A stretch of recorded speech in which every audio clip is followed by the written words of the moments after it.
आज हम लोग मौर्य प्रशासन के बारे में पढ़ेंगे जो इम्पोर्टेंट है पीजीटी के लिए। तो चलिए शुरू करते हैं बिना देर किए मौर्य प्रशासन के बारे में। मौर्य प्रशासन क्या है उसके बारे में थोड़ा जानेंगे डिटेल में। बहुत ही इम्पोर्टेंट है मौर्य प्रशासन।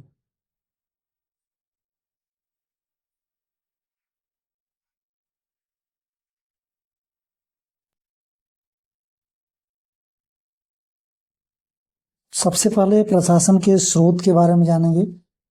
स्रोत क्या था, कैसे हमें मालूम चला इसके बारे में। तो कौटिल्य थे,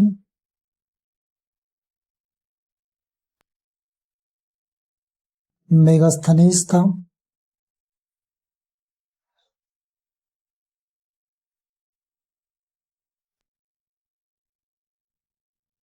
कौटिल्य, मेगास्थनीज, अशोक के अभिलेख,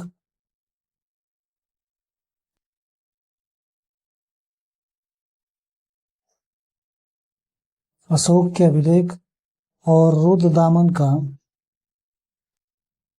रुद्र दामन का जूनागढ़ अभिलेख।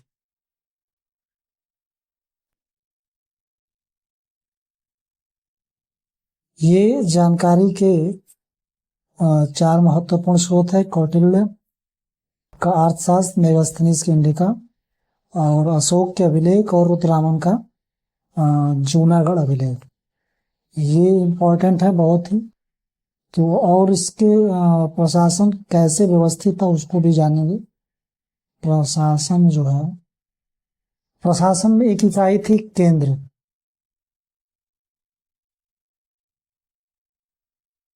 केंद्र प्रशासन के अंदर केंद्र इकाई थी और इसमें जो है सम्राट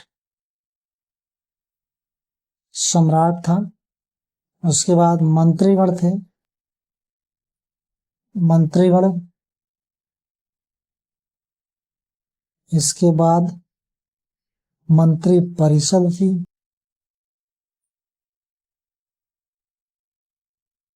मंत्री परिषद थी और उसके बाद अध्यक्ष। ये पूरा केंद्र का एक ढांचा था। केंद्र जो था ये प्रांतों में बटा हुआ था। केंद्र जो था प्रांत में बटा हुआ था और प्रांत में जो है दो लोग थे, मंत्री परिषद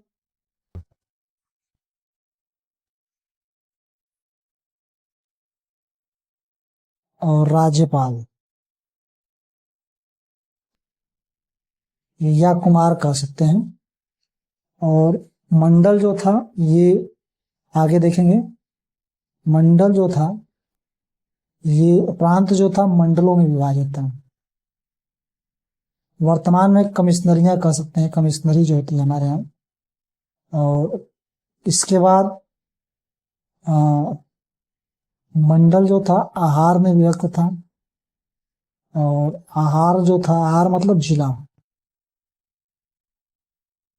आहार जो था स्थानीय में विभक्त था और स्थानीय जो था ये दो द्रोणमुख में विभक्त था। इसके बाद स्थानीय के बाद दो दो द्रोणमुख था। इसके बाद खारवटिक था और संग्रहण था भी उसके बाद। और सबसे लास्ट में था ग्राम। यानी मंडल से पहले प्रांत था और प्रांत से पहले केंद्र था। तो केंद्र, उसके बाद प्रांत, उसके बाद मंडल, फिर आहार यानी जिला, स्थानीय, दो दो द्रोणमुख, खारवटिक, संग्रहण और ग्राम। ये पूरा डिफेन था। प्रांत में भी दो भाग थे, मंत्री परिषद और राज्यपाल यानी कि कुमार। मौर्य प्रशासन जो था यह भारत का जो है प्रथम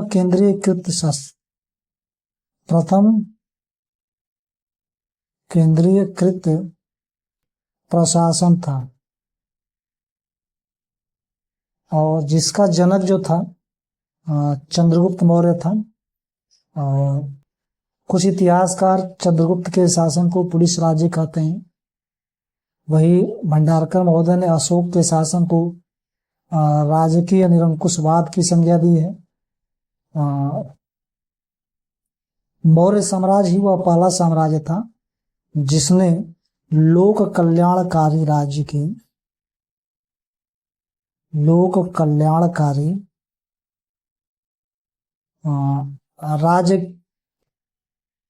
का आकार ग्रहण किया था। क्योंकि कौटिल्य के अनुसार प्रजा का सुख ही राजा का सुख है, और प्रजा के कल्याण में ही राजा का कल्याण है। ये कौटिल्य महोदय ने कहा था।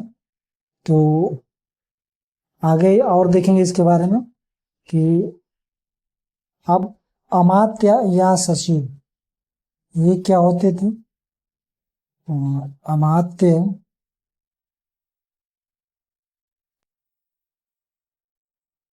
अमात्य या सचिव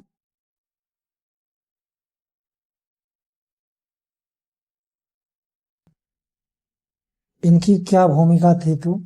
तो इन्हीं को यूनानी लेखक जो थे, इसी को जो है यूनानी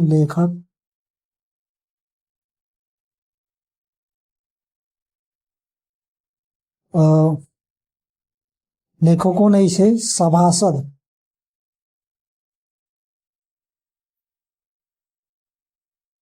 एवं निर्धारक कहा है। सभासद एवं निर्धारक कहा। जो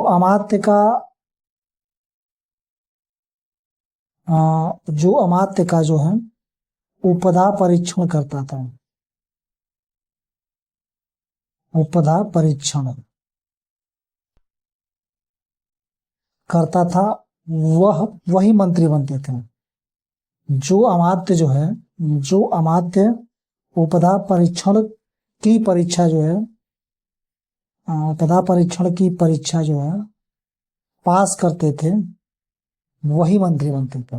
यानी मंत्रियों के लिए भी एक परीक्षा थी, उपधा परीक्षण। इसको पास करने पर ही मंत्री बनाए जाते थे। इसके बाद मंत्रीगण या मंत्री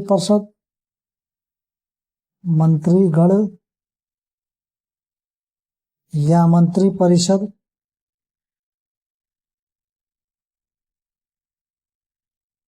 ये इसके बारे में जानेंगे। तो मंत्रीगण जो थे या मंत्रिगण कह सकते हैं, ये आधुनिक कैबिनेट थी। आधुनिक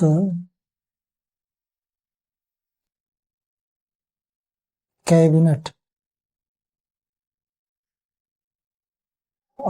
के समान ही एक परिषद थी, और इसमें 4 या 5 सदस्य होते थे। ये मंत्रिगण भी कहते हैं इसको। और इसके सदस्य कौन कौन होते थे। तो युवराज होते था, प्रधानमंत्री, सेनापति, पुरोहित और सन्निधाता। ये सब जो है इसके सदस्य होते थे, और ये महत्वपूर्ण कार्यों में सलाह देने का कार्य करते थे। मंत्रिपरिषद आकार में मंत्रिगण से अब ये मंत्रिपरिषद जो है इससे बड़ी थी। और अशोक के अभिलेख में जो है मंत्रिपरिषद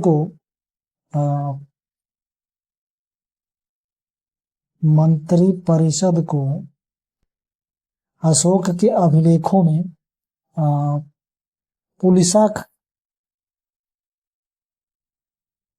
पुलिसा या परिसा यानी परिषद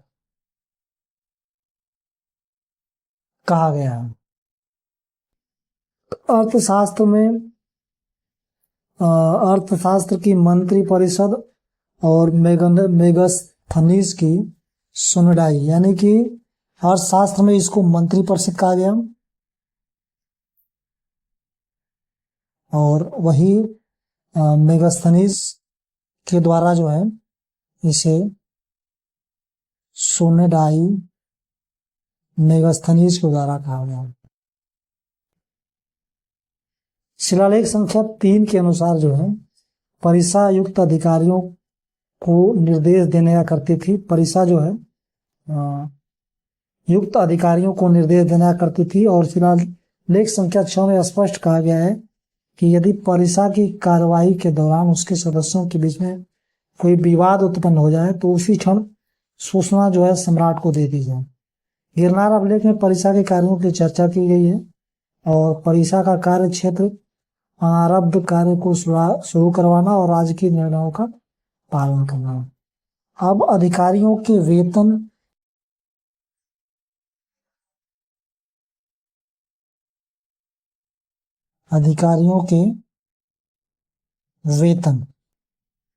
तो वेतन कैसे दिया जाता था? तो नगद भी दिया जाता था,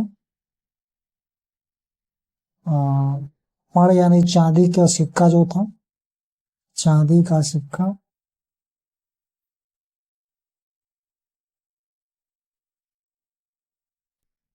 के रूप में दिया जाता था। नगद पण चांदी के सिक्के के रूप में दिया जाता है। अब एक मंत्रिगण की तनख्वाह कितनी थी, वेतन कितना था? ये फर्स्ट ग्रेड का था, फर्स्ट श्रेणी का अमात्य। ये प्रथम श्रेणी का जो है अमात्य था और इसको 48,000 पड़ जो है ये पाता था।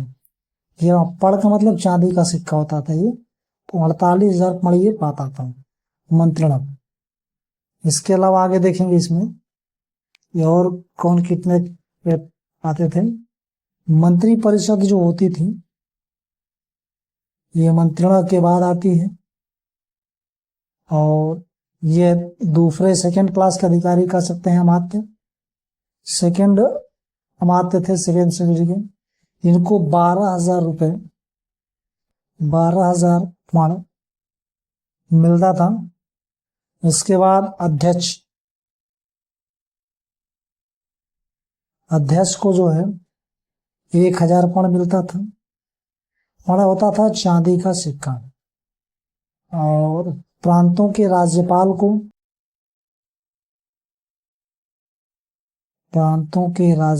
को यह जो है 12,000 पण मिलता था। 12,000 पण मिलता था।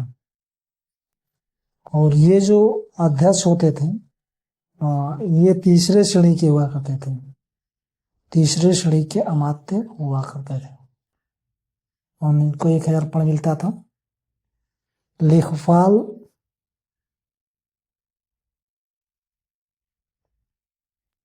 एवं लिपिक इनको जो है 400 पण मिलता था। प्रशिक्षित सैनिक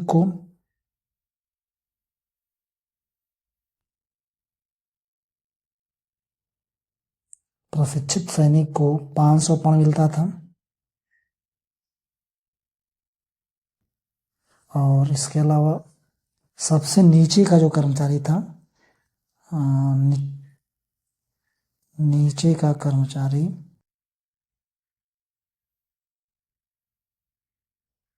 उसको 60 पण दिया जाता था। अर्थशास्त्र में 10 पण और उसके कर्म इसमें भी कम पण पर वेतन का वर्णन किया गया है।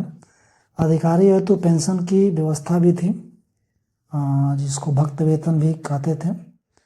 तीर्थ जो था, तीर्थ यह उच्च स्तर के कर्मचारी होते थे। उच्च स्तर के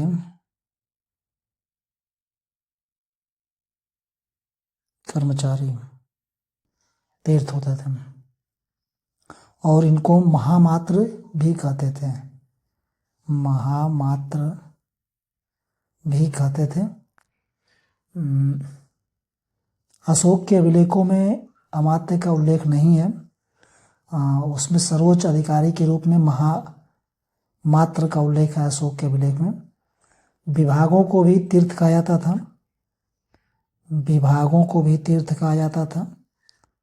और कौटिल्य ने इनकी संख्या जो है 18 बताई है, 18 तीर्थ कौटिल्य के अनुसार। अब प्रधानमंत्री जो थे, प्रधानमंत्री या पुरोहित, ये चंद्रगुप्त के समय कौटिल्य जो था प्रधानमंत्री भी था और पुरोहित भी था। चंद्रगुप्त मौर्य के समय, बिंदुसार के समय समय के प्रारंभ में जो था कौटिल्य था। बिंदुसार के प्रारंभ में कौटिल्य था, और बाद में जो है इसके बाद खल्लाटक ये प्रधानमंत्री बनता है। और इसके बाद अशोक का प्रधानमंत्री जो था, अशोक के समय प्रधानमंत्री जो था वो राधा गुप्त था। प्रधानमंत्री को अग्रामात्य भी कहा जाता था। इसे जो है अग्रामात्य भी कहा जाता था, अग्रामात्य भी कहा जाता था। बिंदुसार के मंत्री राधागुप्त ने अशोक के सफल राज्यारोहण में महत्वपूर्ण भूमिका निभाई थी। युवराज जो था ये राजा को प्रशासनिक कार्यों में मदद करता था और राजा का उत्तराधिकारी होता था। सेनापति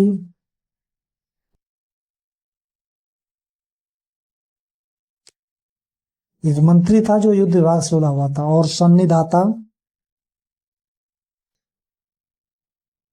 यह कोषाध्यक्ष था।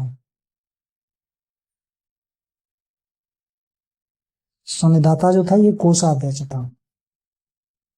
इसके बाद एक और नाम आता है समाहर्ता का।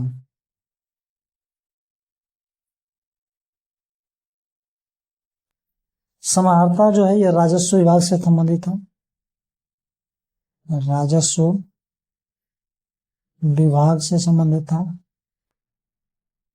और उसका ये सर्वोच्च अधिकारी था, सर्वोच्च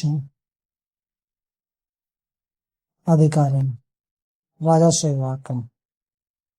और इसका कार्य जो था कर वसूलना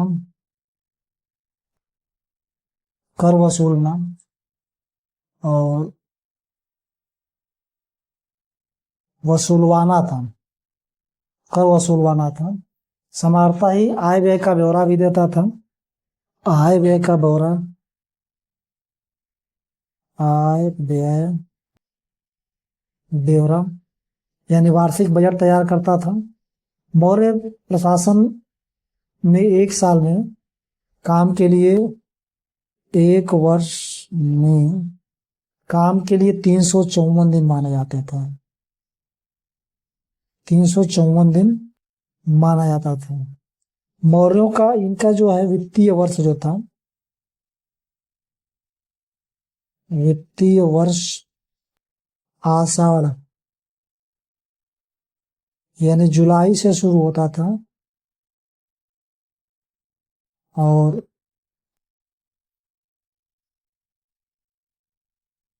जुलाई से ही शुरू होता था। और आषाढ़ ही जो है यानी यही जो है शुरू भी यहीं से होता था और अंतिम माह भी यही होता था, जुलाई। तो इसके बाद जो थे व्यावहारिक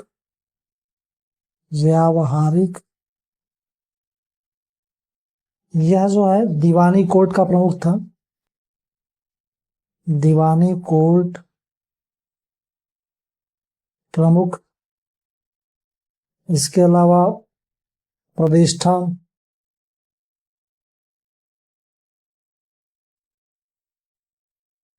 प्रतिष्ठा जो था ये फौजदारी मामलों की देखभाल करता था। मंत्रीगण, मंत्री परिषदाध्यक्ष,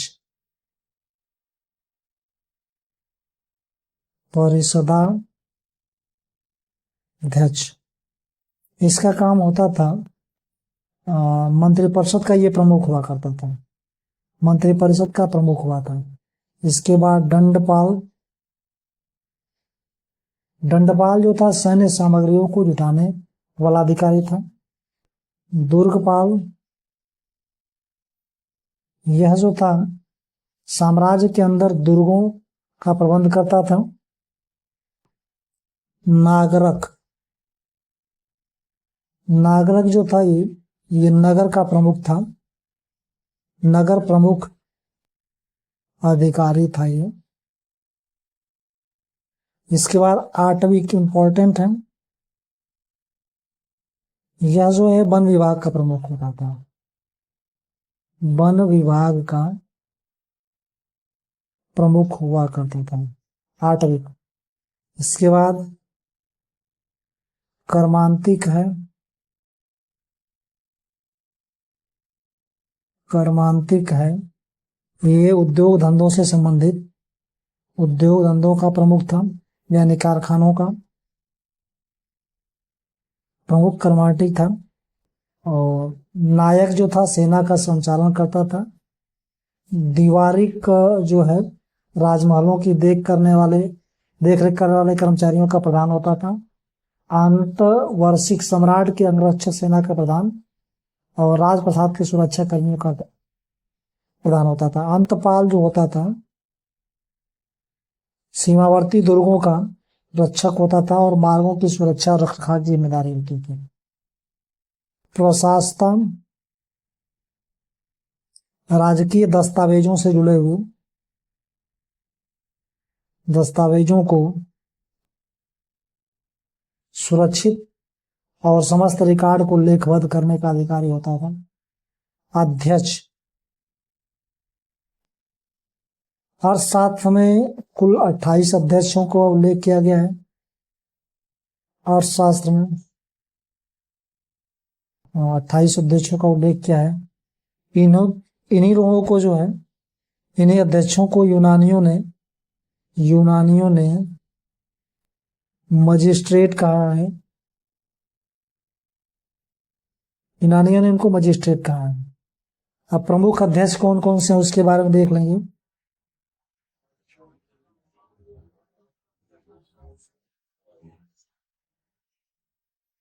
तो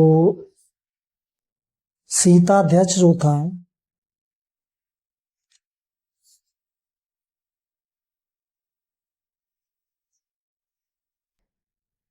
यह, इसका काम जो होता था राजकीय कृषि विभाग का अध्यक्ष, राजकीय कृषि विभाग का अध्यक्ष।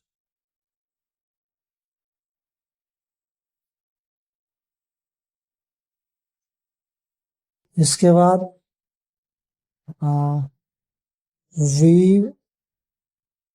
वित्ताध्यक्ष, यह होता था चरागाह का प्रमुख, चरागाह प्रमुख होता था। इसके बाद पन्याध्यक्ष जो होता था यह वाणिज्य का अध्यक्ष था, वाणिज्य अध्यक्ष। इसके बाद कुप्याध्यक्ष,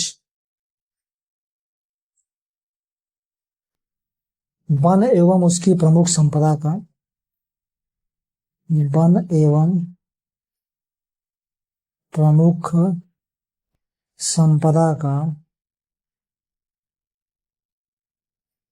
वन और उसकी प्रमुख संपदा का यह प्रमुख हुआ करता था।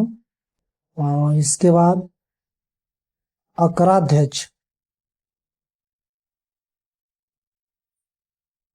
यह खान विभाग का था।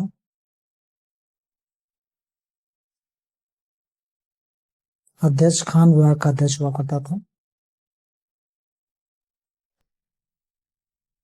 और इसके बाद सोनाध्यक्ष बूचड़ खाने का प्रमुख था। नवाध्यक्ष, यह जहाज रानी से संबंधित था। नवाध्यक्ष जहाज रानी से संबंधित था। पौतवाध्यक्ष,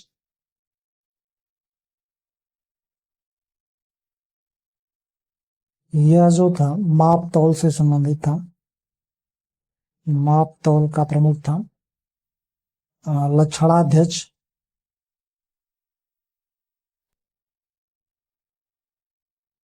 यह जो था छापे खाने का प्रमुख था। छापे खाने का प्रमुख था। सिक्के डालने वाला भी काम करता था। और रूपदर्शक शिक्षकों, रूपदर्शक सिक्कों का ये परीक्षक था। इसके बाद मानाध्यक्ष, यह जो था दूरी और समय के लिए, दूरी और समय के साधनों से संबंधित था। इसके बाद अक्षपटलाध्यक्ष, ये महालेखाकार था, हिसाब किताब करने वाला अधिकारी था। और इसके सामने सभी विभागों का अपना हिसाब किताब पेश करना होता था। पत्तनाध्यक्ष, नाम से ये स्पष्ट है, बंदरगाहों का प्रमुख। और कौटिल्य का कहना था कि सभी मंत्री अपने विभाग का एक साथ हिसाब दें। प्रशासन में सामूहिक उत्तरदायित्व का सिद्धांत लागू था। और अशोक के छठे अभिलेख में प्रजा और ऋण की बात कही गई है। और अशोक ने पुरोहित का पद समाप्त कर दिया था, इसलिए उसके अभिलेखों में पुरोहित का उल्लेख नहीं मिल रहा है। प्रांतीय शासन में क्या था? ये प्रांतीय शासन में प्रांतों को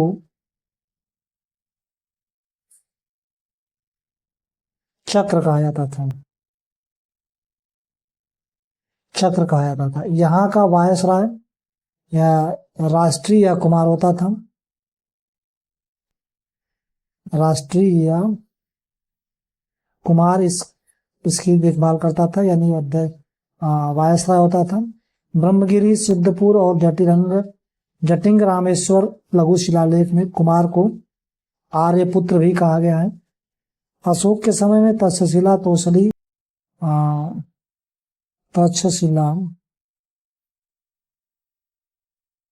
तोसली और उज्जैन में कुमारों की नियुक्ति की गई। कुमार नियुक्त किए गए। अशोक ने नियम बनाया कि इन 3 प्रांतों में केवल कुमार ही नियुक्त होंगे। और हाल ही में मध्य प्रदेश के पंगुड़िया लघु शिलालेख में अशोक द्वारा किसी कुमार साम को संदेश भेजने का उल्लेख मिलता है। साम मनेन देश का प्रभारी था। और यहाँ पहली बार किसी मौर्य कुमार प्रांतीय शासक का नाम तो ज्ञात हुआ, साथ ही 4 से अधिक प्रादेशिक शासक और प्रांतीय केंद्रों का अस्तित्व प्रमाणित हुआ। कौशाम्बी स्तंभ लेख में कुमार तीवर का उल्लेख है। इसके अलावा सौराष्ट्र चक्र काठियावाड़ में चंद्रगुप्त ने पुष्यगुप्त वैश्य और अशोक ने यवन तुवासुसाप्स ईरानी नाम है की नियुक्ति के आधार पर की थी, की नियुक्ति योग्यता के आधार पर की थी। अशोक ने कुमारों को प्रत्येक 3 वर्ष बाद अपने प्रांतों में प्रादेशिक दौरा यानी कि अनुसंधान जाने का निर्देश दिया था। और प्रांतीय अधिकारियों को स्थानांतरण की भी परिपाटी चलाई थी। अशोक स्वयं आवधिक निरीक्षण यानी कभी कभी दौरा कर लेता था। प्रांतीय नौकरशाह में चर नामक कर्मचारी दृष्टि रखते थे। कंबोज, भोत, पैतनिक, आर्तविक और राज्य सौलास प्रांत की स्थिति अर्ध स्वतंत्र राज्य की थी कुल 5 प्रांतों का उल्लेख अशोक के अभिलेखों में हुआ है। कुल 5 प्रांतों का उल्लेख हुआ है अशोक के अभिलेख में। तो वो कौन कौन से थे? उत्तरापथ, ये उद्दीच्य कहते हैं इसको। इसकी राजधानी तक्षशिला थी। राजधानी तक्षशिला। दूसरा था अवंती। अवंती राष्ट्र था। इसकी राजधानी उज्जैन यानी महिष्मती था। तीसरा था कलिंग और इसकी राजधानी तोसली यानी धौली था। 4 नंबर पे जो था वो प्राच्य यानी पासी, पाटलिपुत्र इसकी राजधानी थी। और 5वें नंबर पे दक्षिणापथ, इसकी राजधानी सुवर्णगिरी, कनकगिरी थी। सिद्धपुरी, ब्रह्मगिरी और जटिरंग रामेश्वर लेक में इस शिला को दक्षिणापथ के मुख्य केंद्र सुवर्णगिरी के अधीन बताया गया था। अशोक ने कलिंग में 2 प्रशासनिक केंद्र बनाया था। उत्तर कलिंग, इसकी राजधानी तोसली धौली थी और दक्षिण कलिंग जो थी इसकी राजधानी समापा यानी जौगढ़ थी। मंडल कमिश्नरिया या देश प्रशासन, इनके बारे में प्रांतों का विभाजन मंडल में हुआ था। और प्रांतों का विभाजन मंडल में हुआ तो मंडल के प्रमुख को प्रादेशिक कहा जाता था, जिसे अर्थशास्त्र में प्रदेष्टा कहा गया है। अर्थशास्त्र में इसको प्रदेष्टा कहा गया है। इसके अलावा प्रतिष्ठा समाहर्ता के प्रति उत्तरदायी था। मंडलों को भी अपनी राजधानियां थी जो प्रांतीय राज्य राजधानियों से भिन्न थी। समापा मंडल की राजधानी तोसली थी। कौशाम्बी की पाटलिपुत्र, इस शिला की सुवर्णगिरी और गिरनार की सौराष्ट्र राजधानियां थी।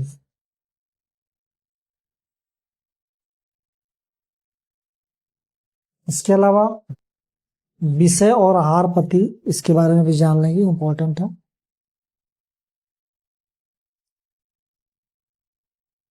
विषय यानी आहार यानी जिला। इसका जो प्रमुख होता था इसको आहार पति कहते थे। और मेगास्थनीज ने जो है, मेगास्थनीज के अनुसार मेगास्थनीज ने एग्रोनोमाई कहा है इसे। एग्रोनोमाई का विषय या आहार के प्रमुख को, जिला प्रमुख को उसने एग्रोनोमाई कहा है। वह सड़क निर्माण का भी प्रमुख था, यानी सड़क निर्माण भी बनाता था। सड़क निर्माण प्रमुख भी था। और जिला और ग्राम के बीच एक मध्यवर्ती स्तर भी था, जहां 2 राज अधिकारी थे, गोप और स्थनिक। गोप लेखपाल था। गोप का मतलब लेखपाल, जिला और गांव के बीच में था। और वही स्थानिक जो था यह कर वसूलता था और प्रादेशिक के अधीन था। जिले के नीचे स्थानीय का मतलब 800 ग्राम का समूह, 800 गांव होते थे। और स्थानीय के नीचे 2 द्रोणमुख होते थे। 2 द्रोण मुख, यह जो है इसके अंतर्गत 400 ग्राम होते थे। और द्रोणमुख के नीचे खारवटिक होता था। खारवटिक में जो है 200 ग्राम होते थे। और संग्रहण में 10 गांव होते थे। और संग्रहण के नीचे सबसे छोटी जो इकाई थी वो गांव थी, ग्राम। तो अब इसके बाद देखेंगे, सबसे पहले जिला था, स्थानीय, दो द्रोणमुख,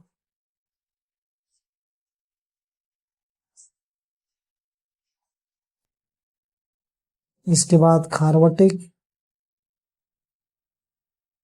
संग्रहण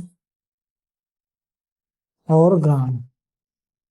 जिला में 800 ग्राम थे, स्थानीय में नहीं, जिला में जो है ज्यादा ग्राम थे, तो स्थानीय में 800 ग्राम थे। 800 ग्राम का समूह था। दो द्रोणमुख में 400 ग्राम थे और खारवटिक में 200 ग्राम समूह था। संग्रहण में जो था 10 गांव थे और गांव होता ही था। संग्रहण का प्रधान जो होता था, इसका प्रधान जो होता था, इसको गोप कहा जाता था। गोप मतलब लेखपाल। और यह जनगणना देखने का भी कार्य करता था। ग्रामणी जो होता था, ये ग्राम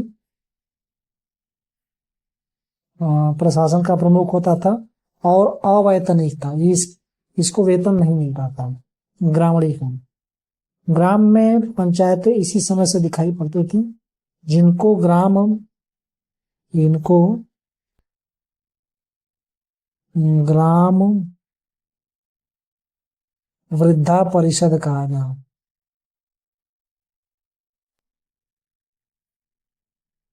अशोक पहला ऐसा शासक था जिसने ग्रामीण प्रजा के महत्व को समझा। मौर्य काल के कुछ अधिकारी जैसे थे पुली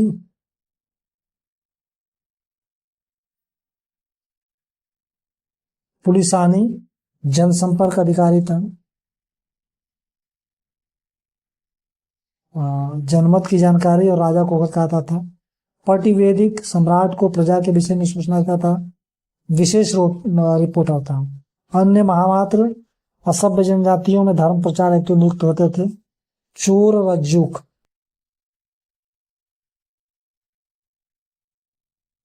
ये ग्रामीण का अधिकारी होता था, गांव का अधिकारी होता था। ग्रामीण अधिकारी होता था जो कि राजस्व के स्रोतों से संबंधित था। इसका काम ही था चोर पकड़ना। चोर मतलब चोर हो गया। और युक्त जो था, अर्थशास्त्र और अशोक के अभिलेख में इस अधिकारी का उल्लेख किया गया। युक्त का स्त्रियाध्यक्ष यानी इतिजक, अंतापुर में और स्त्रियों से संबंधित विभागों पर नियंत्रण करता था। 12वें शिलालेख और शहबाजगढ़ी की शिलालेख में इस अधिकारी का उल्लेख है, स्त्रियाध्यक्ष का। ब्रजभूमि, पशुओं की देखभाल करने वाला। और रज्जुक, यह पहले जो था भू राजस्व से जुड़ा हुआ था, मगर अशोक ने अभिषेक के 26वें वर्ष में जो है इसको न्यायिक अधिकार दे दिए। रज्जुक को न्यायिक अधिकार दे दिया। रज्जुक का उल्लेख जो है चौथे स्तंभलेख में भी है। और अशोक के समय वह जनपद का न्यायाधीश हुआ करता था रज्जुक। इसकी नियुक्ति लाखों लोगों के ऊपर ग्रामीण जन कल्याण के उद्देश्य से किया जाता था। इसके बाद नगर व्यवहारिक है, इसको नगर न्यायाधीश भी कहा जाता था। अर्थशास्त्र में पौर व्यवहारिक कहा गया। और इस अधिकारी का उल्लेख पृथक्कलीन प्रज्ञा में मिलता है। नगर प्रशासन कैसा था?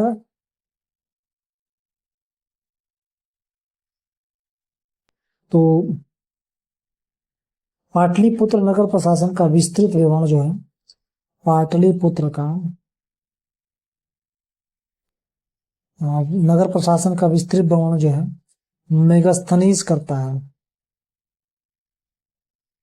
और नगर प्रशासन के जो प्रमुख थे उनको नागरक कहा गया या पूर्व प्रमुख या पूर्व प्रमुख, पूर्व मुख्य। मेगास्थनीज ने इन्हें जो कहा नागरक को एस्टिनोमोई,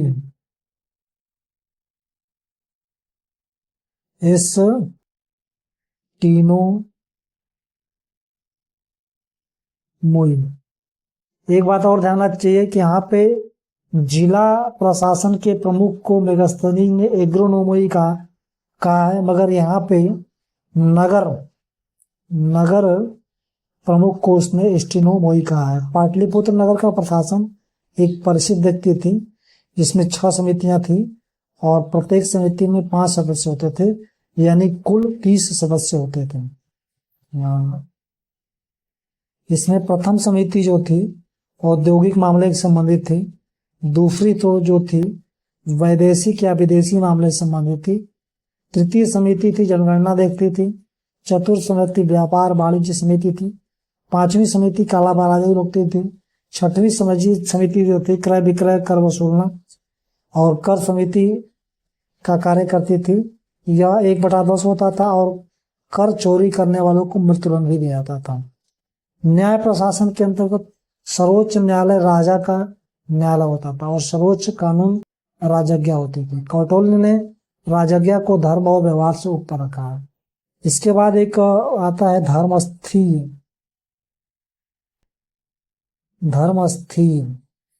यह दीवानी न्यायालय था, दीवानी न्यायालय, और इसका प्रमुख जो होता था व्यावहारिक होता था।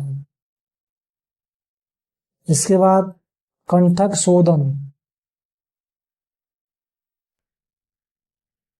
यह फौजदारी न्यायालय होता था,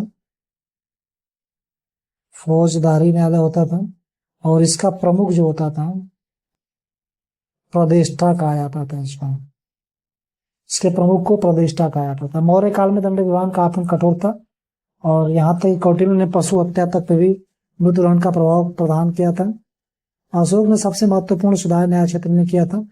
चतुर्थ स्तंभ लेख से ज्ञात होता है कि उसने न्यायिक क्षेत्र में दंड और समता एवं व्यवहार समता का सिद्धांत लागू किया था और प्रत्येक 5वें वर्ष न्यायाधीशों की जांच करने के लिए महामात्राओं के दौरों भेज जाता था। ग्रामों में ग्राम न्यायालय थे, जो मौर्य काल का सबसे छोटा न्यायालय था। मेगास्थनीज कहता है कि मौर्य काल में अपराध की घटनाएं कम होती थी और भारतीय ईमानदार थे। मौर्यों के पास एक विशाल सेना थी जो नंद सेना से 3 गुनी थी। कौटिल्य के अनुसार ही चारों वर्ण के लोग सेना में भर्ती हो सकते थे। गुल्म सैन्य छावनियां थी और गुल्म सैन्य छावनियां थी और सैनिकों का वेतन गुल्मदेय था। प्लूटार्क ने चंद्रगुप्त सेना में 6 लाख पैदल सैनिक बताया, वही प्लिनी ने इसकी संख्या 80,000 बताया। कौटिल्य ने सेना को 3 श्रेणियों में विभाजित किया। राजा की अस्थायी सेना, इसको मौल सेना कहा गया, और किराए की सेना,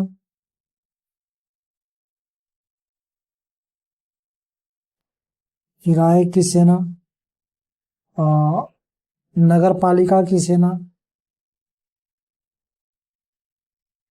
तो स्थायी किराए और नगर पालिका की सेना। कौटिल्य के अर्थशास्त्र के अनुसार चंद्रगुप्त की सेना में 8वीं चोर गण यानी प्रतिरोधक, म्लेच्छ, शस्त्रोपजीवी श्रेणी और के सैनिक सम्मिलित हैं। अर्थशास्त्र में रसद विभाग का उल्लेख नहीं मिलता है। मेगास्थनीज ने सैन्य प्रशासन का विस्तृत विवरण दिया है। उसके सैन्य कार्य में संलग्न 6 समितियों का उल्लेख भी किया है। प्रत्येक समिति में 5 सदस्य होते थे, उनकी संख्या कुल 30 थी। तो प्रथम समिति जो थी यह जल सेना से संबंधित थी, जल सेना। दूसरी समिति रसद सामग्री से संबंधित थी। तीसरी पैदल सेना से संबंधित थी। चौथी समिति जो थी अश्वारोही थी और 5वीं समिति जो थी गज सेना से संबंधित थी और ककिनस्त हाथियों का महावत था। छठी समिति जो थी, छठी समिति रथ सेना से संबंधित थी और कुल 6 समितियां थी। सेनापति युद्ध विभाग का प्रधान अधिकारी होता था और नायक युद्ध क्षेत्र में सैन्य संचालन करने वाला अधिकारी होता था। युद्धों के प्रकार के अंतर्गत कूट युद्ध और तुफड़ी युद्ध होते थे। छल प्रपंच से जो युद्ध किया था तो उसे कूट युद्ध कहा जाता था। विश्व प्रयोग द्वारा राजा को मारकर राज्य पे कब्जा करना तुफड़ी युद्ध कहलाता था। और कौटिल्य ने राजा को समय और परिस्थिति के अनुसार तीनों युद्धों में सलाह आवश्यक बताया। गुप्तचर व्यवस्था, ये भी इम्पोर्टेंट है। गुप्तचर व्यवस्था भी देखेंगे। गुप्तचर व्यवस्था,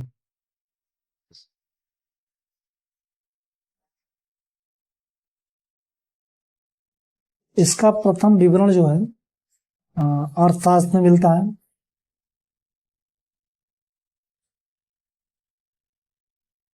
अर्थशास्त्र में मिलता है पुरुष और महिलाएं दोनों गुप्तचर हो सकती हैं।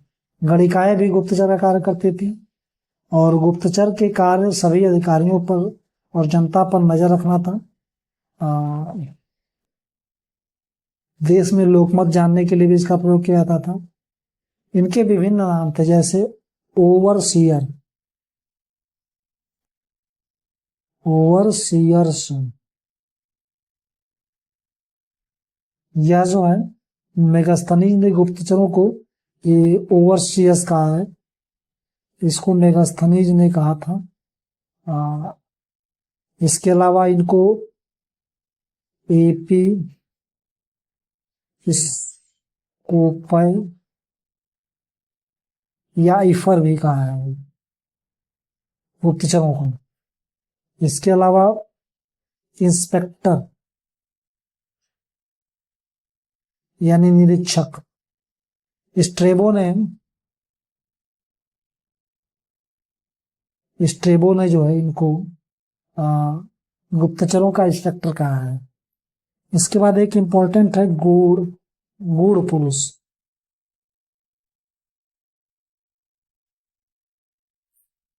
अर्थशास्त्र में गुप्तचरों को, इसको अर्थशास्त्र में कहा गया है, अर्थशास्त्र में गुप्तचरों को गूढ़ पुरुष कहा गया है। महामात्यम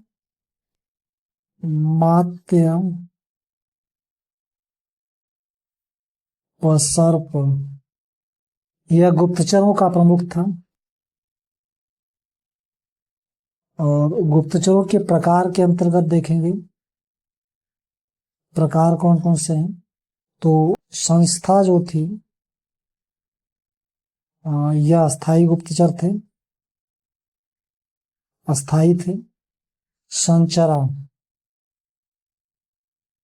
यस भ्रमणशील थे, भ्रमणशील गुप्तचर था। इसमें जो है कापातिक, वैदेहक, उदादिस्त, आपस प्रियपतिक था। इसमें तीक्ष्ण, रसद, परिवाजरिक था। कापड़िक विद्यार्थी के वेश में होता था, वैदेहक व्यापारियों के वेश में, तापस तपस्वियों के वेश में रहने वाले गुप्तचर थे। परिव्राजिका भिक्षुकी के वेश में रहती थी। मौर्य काल में पुलिस व्यवस्था थी, जिसको पुलिस व्यवस्था को अर्थशास्त्र में रक्षण कहा गया है, अर्थशास्त्र में रक्षित कहा गया है। राजदूत, मौर्य प्रशासन में राजदूत विभाग था और राजा का यह प्रवक्ता होता था। नृशिष्टार्थ, सर्वाधिकार संपन्न राजदूत। परिमितार्थ, सीमित उद्देश्य से संबंधित राजदूत। और शासनहर, राजाज्ञा ले जाने वाला राजदूत। अब भू राजस्व व्यवस्था भी देख लेंगे। भू राजस्व, सबसे पहले मौर्य युग में राष्ट्रीय आय के स्रोत के रूप में कर व्यवस्था को महत्व को समझा गया और अर्थशास्त्र में इसकी एक लंबी सूची दी गई है। कृषि कार्यों में दासों को सर्वप्रथम बुद्ध युग में लगाया गया, मगर बड़े पैमाने पर मौर्य युग में आया। कौटिल्य ने राजस्व के 7 स्रोतों का उल्लेख किया है, जिसे आय शरीर कहा गया है, आय शरीर कहा गया है। उन्होंने जनपद निवेश नीति का उल्लेख किया था और भूमि, मुगिस्थनीज और अन्य यूनानी लेखकों के अनुसार सिर्फ राजा ही भूमि का स्वामी होता था, जबकि मौर्य काल में भूमि पर अधिकार राजा और कृषक दोनों का होता था। अर्थशास्त्र में उल्लिखित स्वाम्य शब्द से व्यक्ति का भूमि पर अधिकार सिद्ध होता है। राजकीय और निजी दोनों प्रकार की भूमि पर बटाई खेती देने की प्रथा थी। पहली बार किसी क्षेत्र में किसी करना हर उसको बसाना राज्य का प्रमुख कार्य था। अर्थशास्त्र में इसको शून्य निवेश की संज्ञा दी गई है। भूमि के प्रकार में जो थे, राजकीय भूमि थी, या इस भूमि से प्राप्त आय को जो था, इससे जो आय प्राप्त होती थी उसे सीता कहा जाता था। और यदि कृषक इस भूमि पर अपने बीज बैल और उपकरण लाए तो उपज का आधा भाग होता था। और कृषक यदि कृषि उपकरण राज्य प्रदान कराए तो 1/4 या 1/5 इसके भाग होते थे। कौटिल्य के अनुसार अर्ध बटैया यानी अधिया पर भूमि दी जाती थी, इसको अर्धास्तिक कहलाता था। जबकि स्ववीरी योजीवी ऐसे कृषक होते थे जो सेवा के बदले उपज का 1/5 या 1/4 हिस्सा रख लेते थे। दूसरी थी निजी भूमि। निजी भूमि से प्राप्त आय जो थी यह भाग कहलाती थी। यह कृषक की अपनी भूमि होती थी और यह 6वें हिस्से में 1/6 हिस्से को एक कृषक जो है 6ठे हिस्से के 1/4 6ठे हिस्से के 1/4 कर देता था। और इसके अलावा भूकर जो था, यानी राज्य की आय का प्रमुख स्रोत भू राजस्व था। मेगास्थनीज और डायोडोरस के अनुसार 1/4 और कौटिल्य के अनुसार 6ठा हिस्सा बताते थे। सैद्धांतिक रूप से पूरे प्राचीन काल में भू राजस्व जो है पूरे प्राचीन काल में 1/6 यानी 1/6 के दर से की जाती है। डायोडोरस के अनुसार कृषक मिस्थौस या मिस्थोसिस लगान देते थे। ये डायोडोरस के अनुसार है। डायोडोरस के अनुसार। एरियन के अनुसार फोरोस कर भी देते थे। कर नगद और भू राजस्व दोनों के रूप में दिया जाता था। राजुक भूमि की पैमाइश करता था। केवल राजा भूमि कर की दर कम कर सकता था। भूकर से मुक्ति को उद्बलिक परिहार कहा जाता था। कुछ कर मुक्त ग्रामों को कर मुक्त गांव परिहारक कहलाते थे। परिहारक कच्चा माल देने वाले गांव कुप्पे कहलाते थे। कौटिल्य ने कर के रूप में प्राप्त अनाज के बल दिया।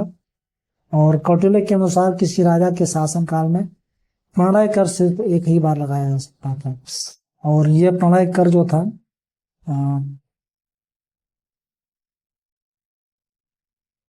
यह आपातकालीन था। इसके बाद हिरण्य, फिर विष्टि,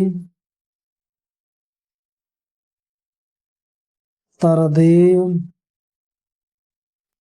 हिरण्य कर जो था यह नगद था, नगद कर था। विष्टि ये बेगार कर था। और तरदे जो है पुल पार करते समय लगने वाला कर था। इसके बाद परहीनक, वर्तनी, मूसिका, पिंड कर। परहीनक जो था चराई कर था। वर्तनी जो था, वर्तनी ये सड़क कर था। मूसिका जो है प्लेग रोग पर फैलने पर कर लगाया जाता था। और पिंडकर जो था गांव में सामूहिक रूप से लगाया जाता था। सेना भक्त कर, जुर्माना, उदय, भाग, प्रवेश्य।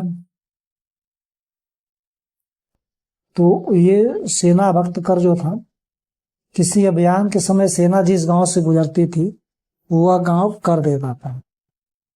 तो जुर्माना अधिकारियों से, अपराधियों से दिया जाता था।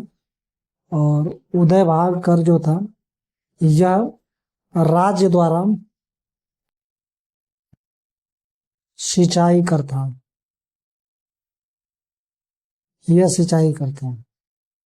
और प्रवेश से मतलब आयात कर था और 20% था।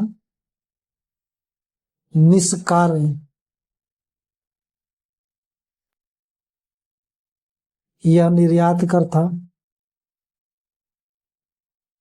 इसकी दर निश्चित नहीं थी।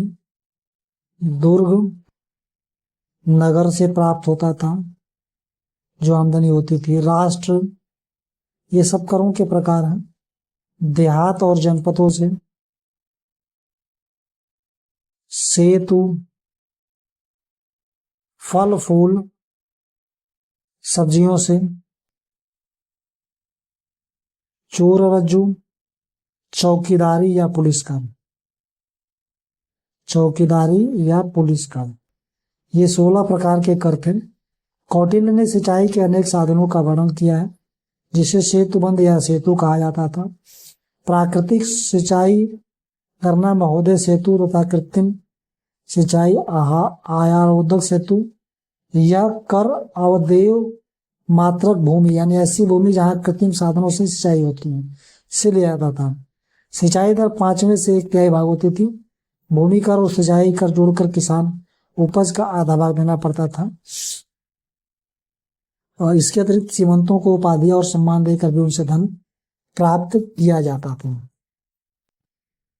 और इसके बाद सामाजिक जीवन भी देख लेंगे इसमें, एक ही में सब, बहुत ज्यादा लंबा नहीं है। मौर्य काल का सामाजिक जीवन जो था, तो मेगास्थनीज ने जो है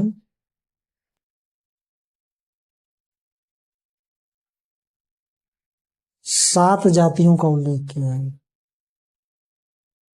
और यह और वह पहली जाति जो थी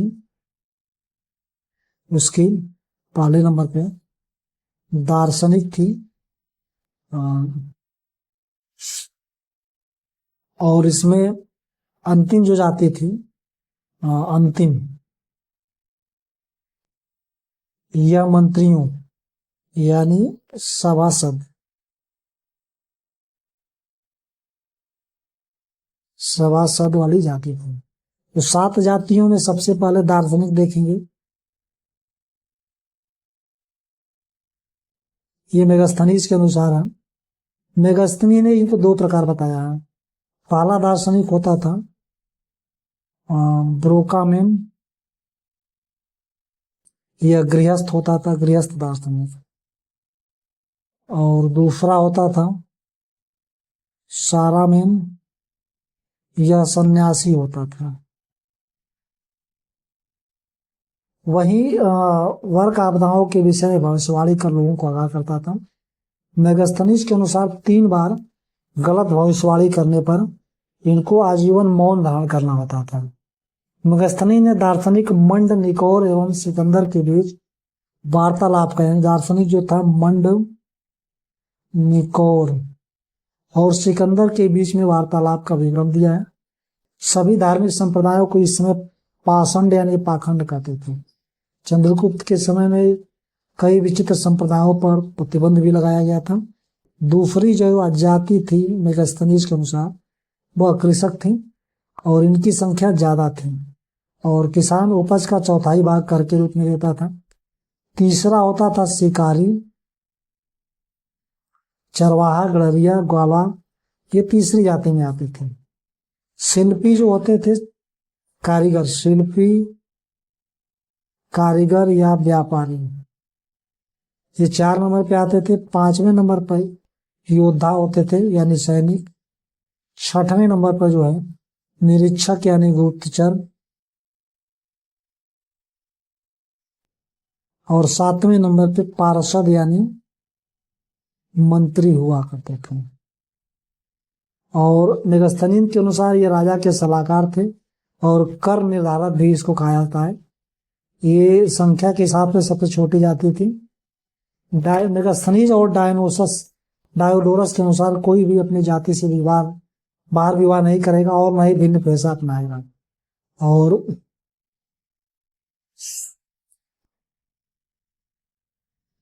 अशोक के लेखों में ब्राह्मण, दिव्य, वैश्य यानी दास, भेटक, शूद्र का उल्लेख तो मिलता है, परंतु क्षत्रिय वर्ण का उल्लेख नहीं मिलता है। कौटिल्य ने समाज को अनेक वर्ण संकर जातियों का उल्लेख किया है। चांडालों के अतिरिक्त सभी वर्ण संकर जातियों को शूद्र कहा है। कौटिल्य ने वर्ण व्यवस्था के नियम को भी लागू करने की सलाह देता है। आर्य शूद्रों को दास आर नहीं बनाया जा सकता है।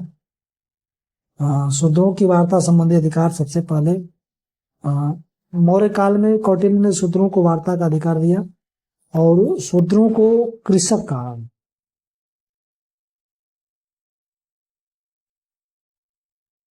कौटिल्य ने महिला स्थिति बेहतर थी। नियोग प्रथा की अनुमति थी। 8 प्रकार के विवाह का उल्लेख कौटिल्य करता है। तलाक को मोक्ष कहा जाता था। कौटिल्य तलाक को मोक्ष कहते हैं। पति पत्नी दोनों का तलाक हो लेने का अधिकार था। समाज में